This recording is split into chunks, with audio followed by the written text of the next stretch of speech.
হরির নাম করলে কি ফল লাভ হয় তা জানুন এবং সকলে হরিনাম করুন। হরিনাম করলে কি ফল হয় আমি একটি গল্প বলবো, ভিডিওটি না টেনে সম্পূর্ণ দেখুন, আপনি অবাক হয়ে যাবেন। একবার নারদমুনি ভগবান নারায়ণকে জিজ্ঞাসা করলেন, প্রভু হরিনাম করলে কি ফল লাভ হয়? ভগবান একটু হেসে নারদমুনিকে বললেন, নারদমুনি, তুমি পৃথিবীতে গিয়ে যাকে সবার প্রথমে দেখবে তাকে তুমি এই প্রশ্নটি করবে। নারদমুনি মরতে গিয়ে কিছু দূর যেতেই দেখতে পেলেন একটি গরু বিষটা ত্যাগ করছে আর তার মধ্যে একটি কৃমি লাফাচ্ছে। নারদমুনি সেই কৃমির কাছে জিজ্ঞাসা করলেন, হরিনাম করলে কি ফল লাভ হয়? কৃমিটি হরিনাম শোনা মাত্রই সঙ্গে সঙ্গে মারা গেল। নারদমুনি ভাবল, আমার কারণেই এই কৃমিটি মারা গেল। তিনি আবার বৈকুণ্ঠে ফিরে গেলেন। ফিরে গিয়ে সব কথা ভগবান নারায়ণকে জানালেন। ভগবান নারায়ণ সব শুনে বললেন, তুমি পূর্ব দিক বরাবর চলে যাও, দেখবে একটি গরুর বাছুর হয়েছে।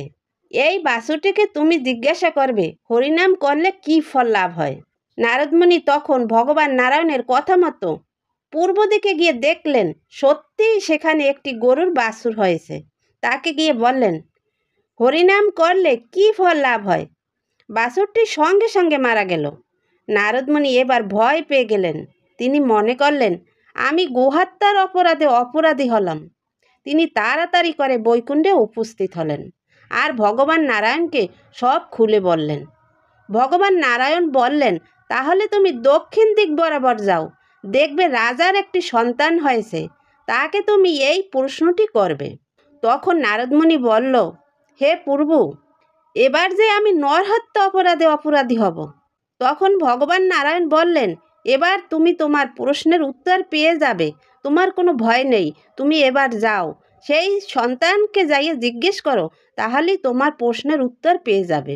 তারপর নারদমুনি ধীরে ধীরে সেই রাজার ছেলের কাছে গিয়ে রাজার ছেলেকে দেখতে পেলেন। তারপর ছেলেকে জিজ্ঞেস করলেন, হরিনাম করলে কি ফল লাভ হয়?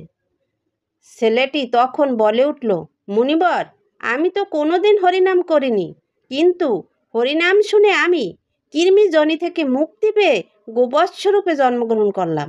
আর গোবৎসরূপে যখন হরিনাম শুনলাম তখন মানব জন্ম পেলাম। আর মানব জন্ম পেয়ে যখন আবার আপনার কাছে হরিনাম শুনলাম, তখন এই হরিনাম শুনে আমার জন্ম জন্মান্তরের মায়ার বন্ধন ছিন্ন হয়েছে। এখন আমি মুক্তি লাভ করেছি। তাহলে আপনিই ভাবুন, হরিনাম শুনে যদি আমি মুক্তি লাভ করতে পারি, তবে অপরাধ শূন্য হয় হরিনাম করলে কি লাভ হতে পারে? নারদমুনি বুঝতে পারলেন হরিনাম করলে কি ফল লাভ করা যায় তা ভাষায় প্রকাশ করা সম্ভব নয়। তাই সবাই হরিনাম জপ করুন। হরিনাম ছাড়া জীবের কোনো গতি নাই।